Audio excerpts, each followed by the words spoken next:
to those of you who are feeling called to this reading in particular, my goal is to give you a message that the universe has for you at this very moment. The first thing that I'm going to do is shuffle out one card from the Prisma Visions Tarot to get the context or the general energy of your reading.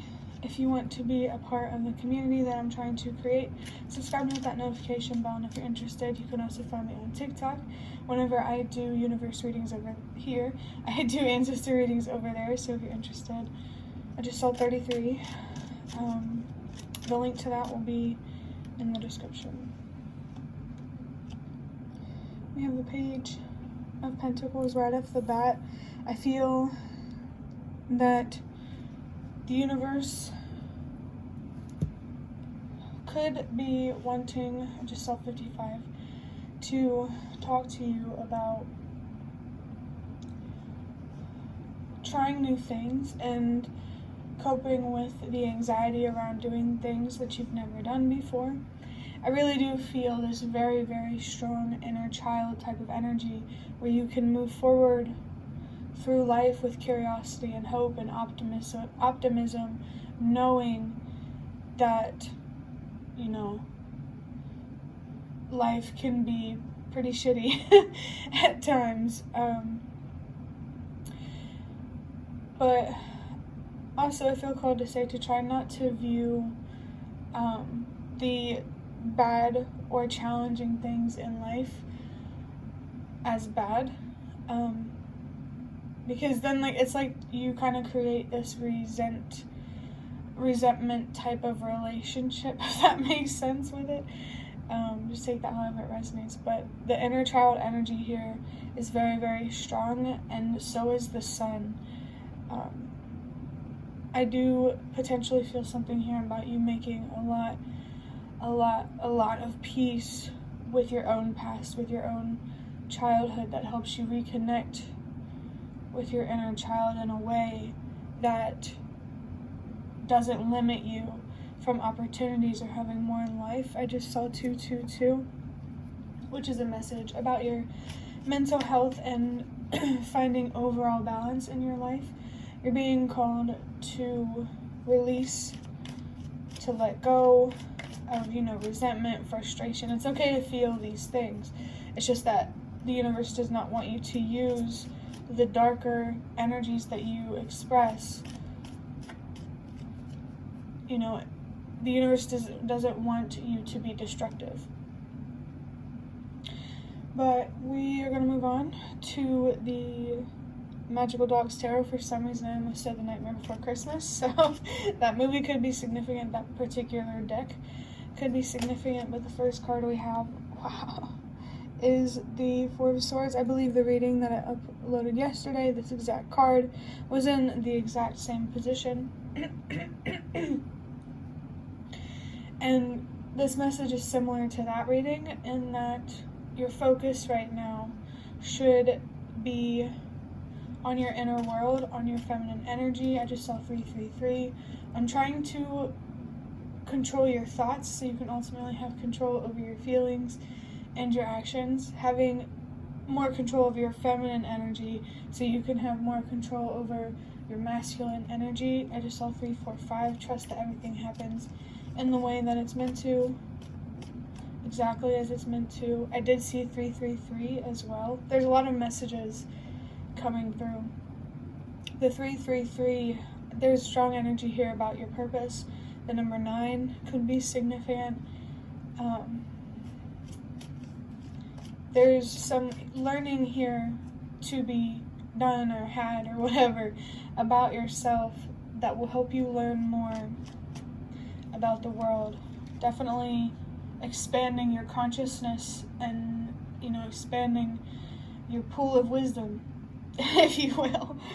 We see the King of Pentacles. Just saw 432. Trust that everything happens in the way that it's meant to, exactly as it's meant to. I really feel like there is somebody who needs to hear that message. Trust that there is a bigger picture at play, and the only part that you should be focused on playing is your own. With the King of Cups, wow, with the King of Pentacles here. Saying King of Cups kind of confirmed the message that I got from the King of Pentacles, which is something here about greed, about, it's hard to describe, about feeling frustrated and self-destructive when things don't go your way. Again, it's okay to feel darker, heavier feelings. It just matters how you express those feelings. You could, instead of being destructive, you could be constructive, and you could give more to yourself and, contribute to the bigger picture of, the collective of humanity. You have a purpose, you matter. I'm hearing something here about a reason. You have a reason or something. You have a reason why. I see 555. Change is guaranteed. I definitely feel called to say that. But it's only guaranteed if you can guarantee that internal change, that internal transformation. We have the King of Wands, which is insane. There's very powerful energy here, and I feel very strongly that you're being called to embody king type of energy, which you don't have to be a man. Okay, everybody has feminine and masculine energy. Anyone can be labeled as a king or queen in the tarot, but the King of Wands here, this is really about, tapping into your passion, almost like translating the inner child type of passion to your mature self, if that makes sense. It's really hard to describe, but fire, passion, ambition, maybe fire signs, that type of energy feels very significant. There could also be something here about, what do you call it? Luxury or something like that. By tapping into your inner King of Wands, where you are not afraid to fight for what's right, and you're graceful, but you're also courageous. Yeah, definitely picking up on that. And for the last card from this deck, we have the Six of Cups, which is for sure confirmation of some sort of inner conflict going on that needs to be released, or there's some sort of closure that you really need to find here.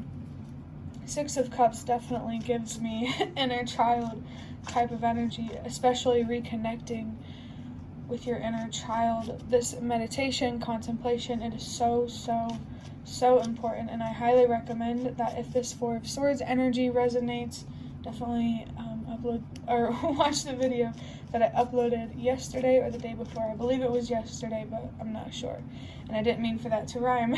Poems could be significant, but now I'm going to use the Secrets of Tarot just to get a few more cards to get some last final messages. We have the King of Pentacles again. So I feel like I missed a message here, and that's why it's coming up again. I feel like this King of Pentacles is talking about your inner stability, your inner security, feeling confident and secure in who you are, so that way you could have the emotional stability that you need to create external stability that you deserve. You don't necessarily have to be emotionally stable to have a stable foundation. Well, I don't know, that's arguable. Just take it however it resonates. But I also felt like this really confirmed there's something here about resources, about money, needing to better your relationship with that. It doesn't have to be money. It could be literally like maybe a video game you're addicted to or something like that. Anything material. There's a need to have a better relationship with it. I feel something here about moderation is key, maybe. Yeah, I do feel like you need to find peace whenever you can't have some material thing that you enjoy. We have Queen of Swords. Yeah, that confident courage energy of the inner child is definitely coming through. I almost said coming true, so maybe there could be a wish or something coming to reality. There could be something here about manifestation. The Queen of Swords here is definitely about using your voice and not being afraid to set boundaries, not being afraid to protect yourself from things that you don't deserve, not being afraid to stand up for what's right and to play your part in this bigger picture. There's definitely a strong message here about truth and honesty being such an important thing here, especially with yourself. You have no idea what you could unlock by being honest with yourself about who you are in both light and dark. You know, be kind to yourself. There's so much here to learn that I feel like through releasing attachments, not only to some material thing potentially, but to outcomes, certain outcomes in general, or something like that. We have the Knight of Wands, and the first thing that I saw when I saw this was anger, which is shadow energy of the Knight of Wands, based on what I know. So I definitely feel that this is kind of where you are right now, this Knight of Wands. Yeah, and you're being called to embody this King of Wands. The difference between the Knight of Wands and the King of Wands is their actions. They're both passionate, right? But their actions are different. There is something here about making choices rooted in self-love rather than self-destruction. You could really unlock a lot of potential and a lot of power this way if making a difference in this world is something that you want to do, or an idea that feels close to you. It's possible for you. You just have to start within. You have to start inward, because you know, if there's chaos in your external world, that means there's chaos going on within, which can get complicated when you talk about how, like, oh, well, there's good and bad. Never mind. But that is the end of your reading. I hope that it was relevant or helpful in some way. I saw 12:12 just now. So boundaries and communication are significant. But, you know, as I was saying, if you like this video, hit the like button to show me that. That's the best way to support me. And if you'd like to offer even more support, you can donate through the thanks button directly below the video. Absolutely not obligated, but always very much appreciated. Leave any comments if you have any. I'd really love to connect with you more. Thank you so much for watching, and I hope to see you around.